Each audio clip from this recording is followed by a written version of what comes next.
చైతన్యరథం ప్రేక్షకులకు స్వాగతం. నమస్కారం. నమస్తే శ్రీలీల గారు. నమస్తే. నిన్న షర్మిల గారు మాట్లాడుతూ ప్రెస్ మీట్లో సునీతారెడ్డిని కూడా చంపేస్తారన్న భయం వ్యక్తం చేయడం, అంటే గతంలో అంటే జగన్మోహన్ రెడ్డి ముఖ్యమంత్రిగా ఉండబట్టి భయపడ్డారనడంలో మనం అతిశయక్తి లేదు. ఇవాళ కూటమి ప్రభుత్వం వచ్చినా కూడా ఆమె భయపడ్డానికి కారణం ఏంటంటారు?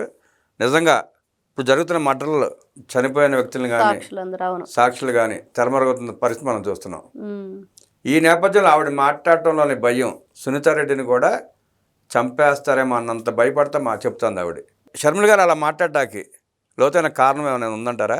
ఇక్కడ ఒక విషయం అండి, అసలు వైఎస్ వివేకానంద రెడ్డి గారు చనిపోయే రోజున ఏం జరిగింది, ఏ విధంగా చంపారు, అసలు జనానికి ఏ విధంగా నమ్మించడానికి ప్రయత్నం చేశారు, అవన్నీ కూడా విఫలమయ్యాయి.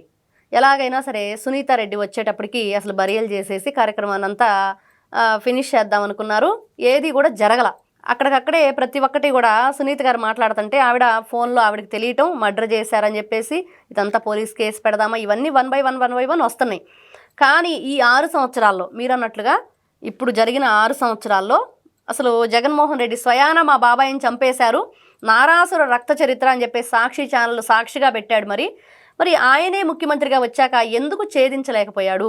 ఎందుకు దాన్ని ఒక కొలిక్కి తీసుకొచ్చేసి ఎవరైతే కర్త క్రియ అయిన వాళ్ళు నిందితులు ఉన్నారో వాళ్ళకి ఎందుకు శిక్ష విధించలేకపోయాడు అనంటే, ఎవరు వాళ్లే కదా. వాళ్ళ బాబాయిని మాకన్నే నా వేలే నా కన్నుని పొడుచుకునిద్దా అధ్యక్ష అన్నావు. మరి గూగుల్ టేక్అవుట్ ఎవరింటి దగ్గర చూపిస్తుంది? అవినాష్ రెడ్డి ఇంటి దగ్గరే కదా అందరినీ చూపిస్తుంది.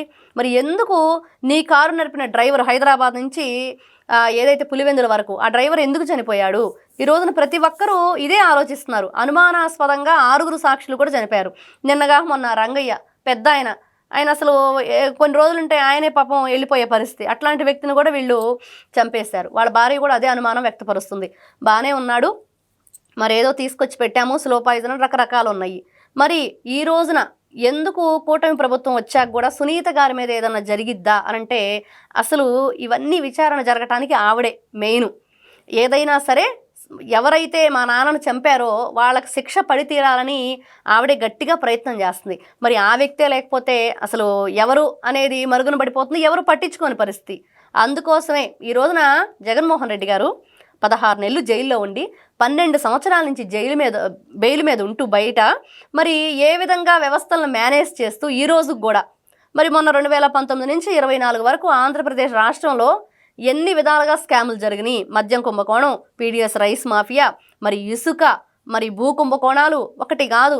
అసలు రంగులు వేయటానికి తీయటానికే వేల కోట్ల రూపాయలు ధ్వంసం చేసిన ఘనత జగన్మోహన్ రెడ్డి గారిది.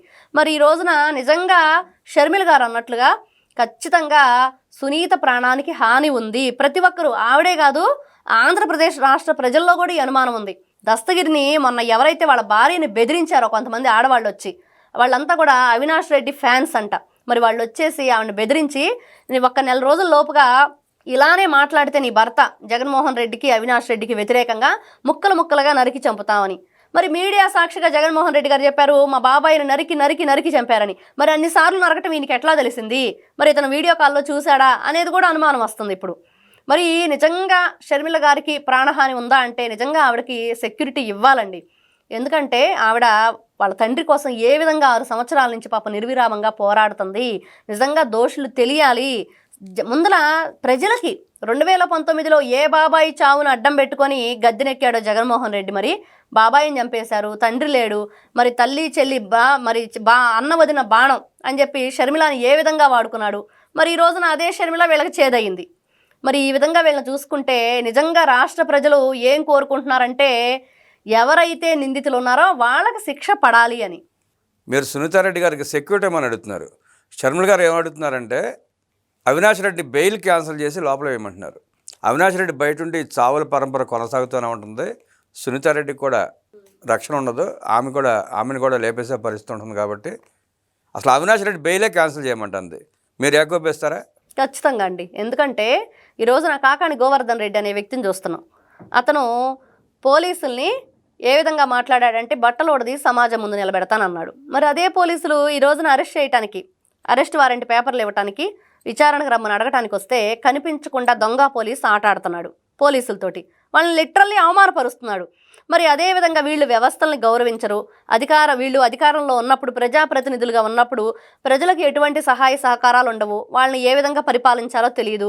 మరి ఈరోజు నిజంగా షర్మిల గారు కోరుతున్నట్లుగా వాళ్ళ కజిన్ బ్రదర్ అయిన అవినాష్ రెడ్డి అనే వ్యక్తి ఇంటి దగ్గరే గూగుల్ టేక్అవుట్ అంతా కూడా చూపించింది. ఆ రోజున ఎవరెవరి ఫోన్లు, ఈ నిందితులు ఎవరున్నారో వాళ్ళందరి ఫోన్లు కూడా వాళ్ళ ఇంటి దగ్గర చూపించింది. అదేవిధంగా సిబిఐ మీద ఎవరైతే వీళ్ళు ఎదురు కేసు వేశారో అప్పుడు కూడా పోలీసుల్ని అక్కడున్న టైపింగ్ మిషన్ల దగ్గర నుంచి ప్రతి ఒక్కటి ఇంటికి తీసుకొచ్చుకొని ఇంట్లోనే వీళ్ళ కార్యక్రమాలన్నీ చేశారని ఈ రోజున సాక్షులు చెప్తున్నారు.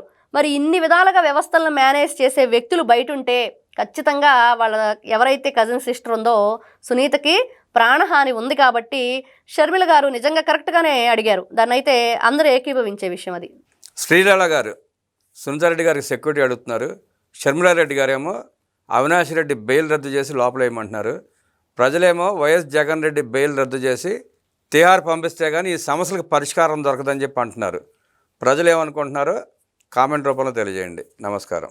నమస్తే.